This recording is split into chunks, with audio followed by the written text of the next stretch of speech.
A Comissão Especial da Câmara Municipal, criada na gestão de José de Barros ocupando a presidência da Casa, foi constituída pelos vereadores José do Carmo Guimarães Marques Ferreira, Lourenço Roselino Filho e Otacílio Gomes de Almeida, e também pelos cidadãos Plínio Travassos dos Santos e Osmani Emboaba.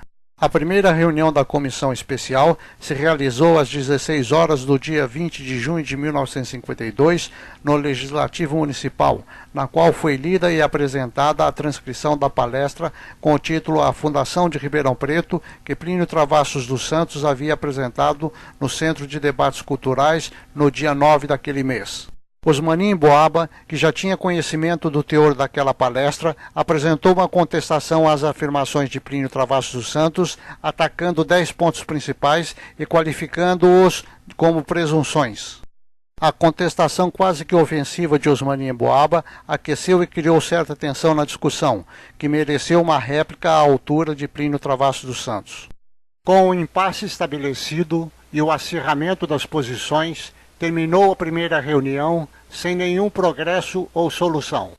A Comissão Especial, sob a presidência do vereador Marques Ferreira e a pedido de Emboaba, marcou nova reunião para 21 de julho de 1952.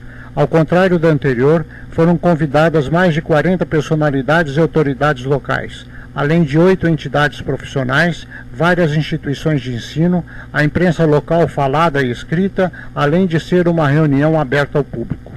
Osmani Emboaba, sabedor da sua desvantagem, voltou a atacar por meio de um documento datado de 20 de julho de 1952, que foi apresentado nesta reunião, intitulado Relatório sobre a Fundação de Ribeirão Preto, no qual criticava o oponente, desta vez de forma menos agressiva e mais diplomática, mas não deixando de explorar as fraquezas do seu opositor.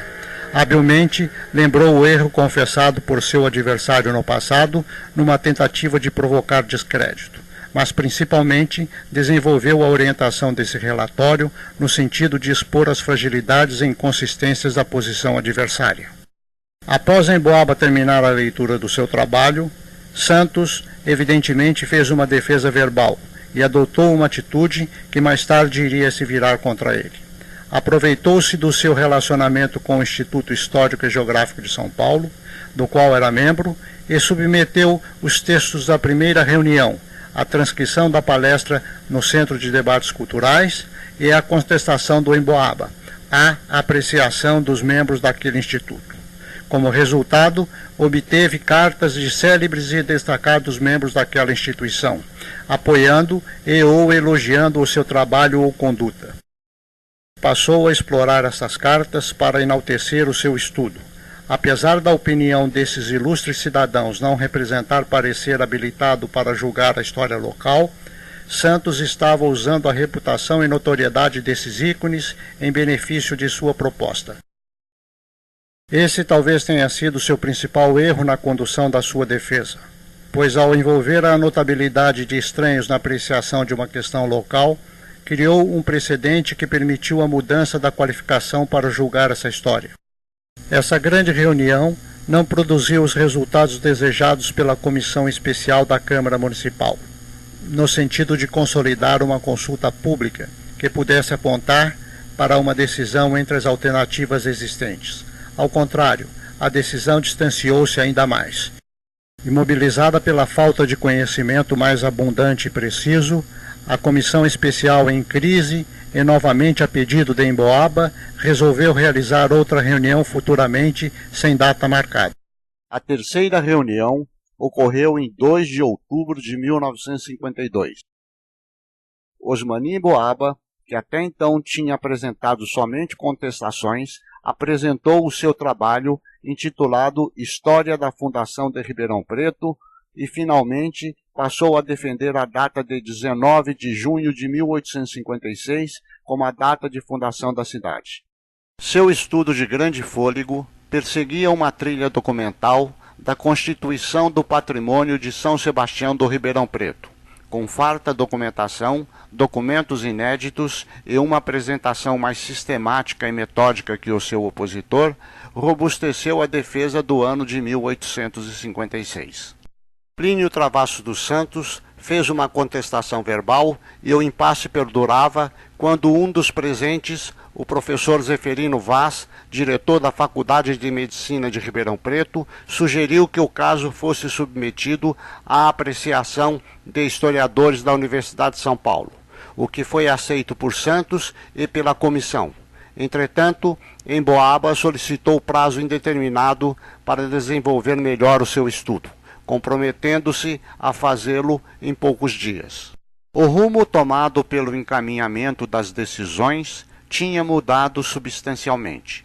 Primeiro, com esta sugestão, descortinava-se uma saída para a acuada comissão especial, que podia transferir sua responsabilidade para os professores da Universidade de São Paulo.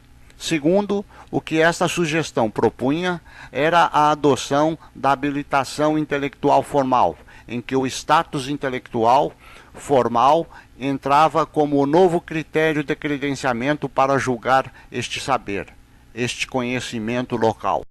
Até este momento, o objetivo histórico, que resistia às pressões políticas, passava a ser também ameaçado por aquele arrogo intelectual. A dificuldade de proferir uma decisão imediata ou brevemente beneficiava a data mais remota, e a cada dia que passava, 1853 se tornava mais inviável para as comemorações, transformando 1856 na escolha mais conveniente. Transcorrido exatamente mais um mês, sem qualquer providência por parte da comissão especial, Plínio Travassos dos Santos percebeu que a inoperância da comissão especial ou a demora de Emboaba entregar o seu trabalho estava obliterando a proposta de 1853 como a data de fundação da cidade, o que o levou a dirigir-se diretamente ao presidente da Câmara Municipal por meio de um ofício de 3 de novembro de 1952, em que reclamava da indecisão e a demora da comissão especial. Anexou a este ofício um novo trabalho intitulado Centenário de Ribeirão Preto, 1853-1953, datado de 31 de outubro de 1952, no qual dizia ter provado a sua proposta e pedia a realização de uma nova reunião urgente para que a comissão especial tomasse conhecimento deste novo estudo. No ofício, também mudou de opinião com relação à proposta de Zeferino Vaz e passou a refutá-la, alegando ser desnecessária, pois acreditava que a comissão especial seria capaz de decidir, e caso não fosse, a Câmara Municipal o seria. E, finalmente, sugeriu que a Câmara Municipal e não a comissão especial decidisse sobre o assunto. Essa ação decididamente levou a questão para o terreno político.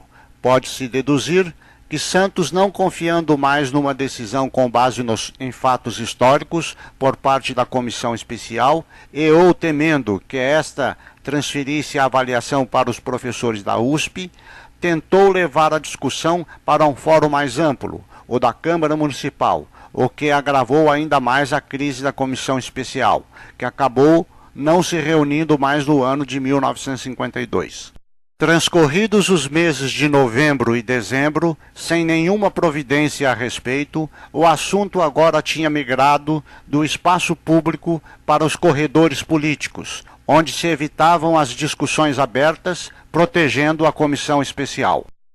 E assim também transcorreu o mês de janeiro de 1953. Plínio Travassos dos Santos percebeu que os seus temores estavam se materializando. Acreditava que se a questão fosse para apreciação dos professores da USP, o resultado não lhe seria favorável. Temia, naquele momento, ser vítima do que tinha feito no passado, quando submeteu os textos da primeira reunião ao Instituto Histórico e Geográfico. Sua luta agora era conseguir que a questão fosse arbitrada pela comunidade. Entretanto, ele não podia competir com o prestígio da USP. Tentou, então, novamente usar o prestígio do Instituto Histórico e Geográfico de São Paulo. No dia 7 de fevereiro de 1953, proferiu uma palestra naquela instituição, à procura de apoio para sua posição, e passou a explorar este evento como uma forma de endosso do Instituto, mesmo não havendo um apoio explícito. A argumentação da discussão sobre a história local não se baseava mais na autenticidade ou não de uma informação, ou ainda na análise e interpretação correta de um fato dos nossos primórdios, e sim quem podia oferecer a mais célebre instituição ou personalidade. Verifica-se uma diferença no influenciar o agendamento das reuniões. Emboaba, com suas solicitações, estava até aquele momento determinando as datas das reuniões, e Santos não conseguia os mesmos resultados que o seu opositor.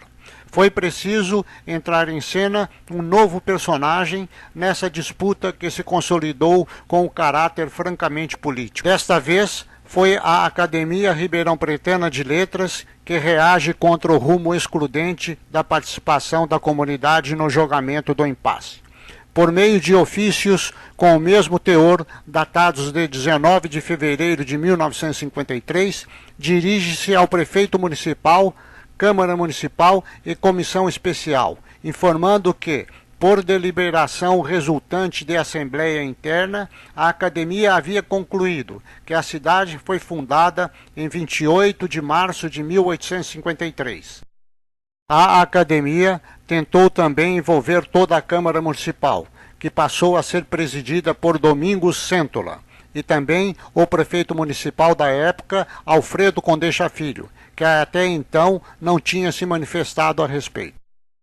A esse novo fato, a comissão especial não pôde se omitir, e no dia seguinte, 20 de fevereiro de 1953, foi realizada a nova reunião da comissão especial às 20h30 no Palácio Rio Branco, no qual Plínio Travassos dos Santos apresentou seus 2 estudos e entregou a transcrição de sua palestra no Instituto Histórico e Geográfico de São Paulo.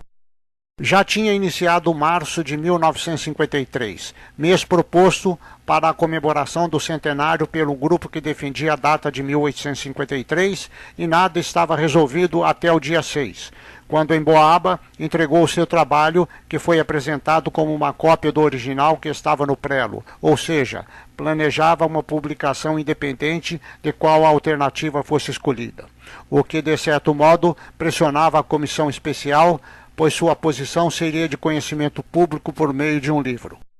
A comissão especial, libertada do imobilismo, encaminhou ofícios a Alice Canabrava, Nuto Santana e Eurípides Simões de Paula, convidando-os a se pronunciar com relação a este impasse. Todo o ano de 1953 transcorreu sem qualquer resposta dos professores da USP. A partir do início de 1954, a comemoração do centenário, com base na data de 1853, era totalmente inconveniente, o que sugeria uma decisão política. O silêncio sobre parecer tão esperado se prolongou por 1 ano, 4 meses e 10 dias, contando desde a formulação dos convites em 6 de março de 1953. Não havia pressa. Os professores finalmente encaminharam o seu parecer por meio de ofício datado de 16 de julho de 1954. Apesar de dirigido para o presidente da Câmara Especial, o parecer foi encaminhado para Zeferino Vaz, que demorou 19 dias para encaminhá-lo ao presidente da Comissão Especial. Este, por sua vez, demorou mais 10 dias para encaminhá-lo aos membros da comissão. O parecer dos professores da USP recomendava a adoção da data de 19 de junho de 1856, defendida por Osmani Emboaba. Para desespero dos opositores, a comissão especial, resguardada pelo endosso de membros de uma das mais respeitadas instituições de ensino do país, estava então protegida para deliberar. Assim, convocou nova reunião para 2 de setembro de 1954, com a finalidade de ultimar os trabalhos da comissão. Após ter recebido tardiamente a convocação para a reunião, Santos, que supunha haver ainda espaço para debate, solicitou mais tempo para preparar uma contestação, visto ter tido conhecimento do parecer somente em 25 de agosto, em razão de uma viagem e por outros compromissos, conforme relatou num desiludido ofício datado de 1º de setembro de 1954. Mas não foi atendido. A reunião, que estava marcada para 2 de setembro, foi realizada em 3 de setembro de 1954. Mesmo assim, Santos não desistiu. Apressadamente, entre os seus compromissos, conseguiu produzir e apresentar naquele encontro um outro documento que intitulou Parecer em Separado sobre o estudo para fixação da data da fundação de Ribeirão Preto. Mas não deve ter tido nem oportunidade de discutir. Nessa ocasião, já estava pronto e datilografado o parecer da comissão especial, inclusive datado de agosto, ou seja, do mês anterior àquela reunião, que foi organizada exclusivamente para que os seus membros assinassem um parecer produzido pela presidência da comissão. Por ser minoria absoluta, Santos não teve outra alternativa a não ser assinar aquele documento, mas somente após deixar registrado o seu desacordo com aquele parecer. Desiludido, ferido, humilhado, não deixou de lutar até se exaurir a mais insignificante esperança. 3 dias após, em 6 de setembro de 1954, apresenta a substituição ao documento anterior, com a esperança de sensibilizar a comissão especial ou a Câmara Municipal. Mas o caso estava encerrado. Na data de 9 de outubro de 1954, o parecer da comissão especial transforma-se no projeto de lei número 63/54 e foi incluído na ordem do dia para ser votado pela Câmara Municipal no mesmo dia. Após os trâmites internos, em 24 de dezembro de 1954, transformou-se na Lei 386, que fixou a data de fundação da cidade de Ribeirão Preto no dia 19 de junho de 1856.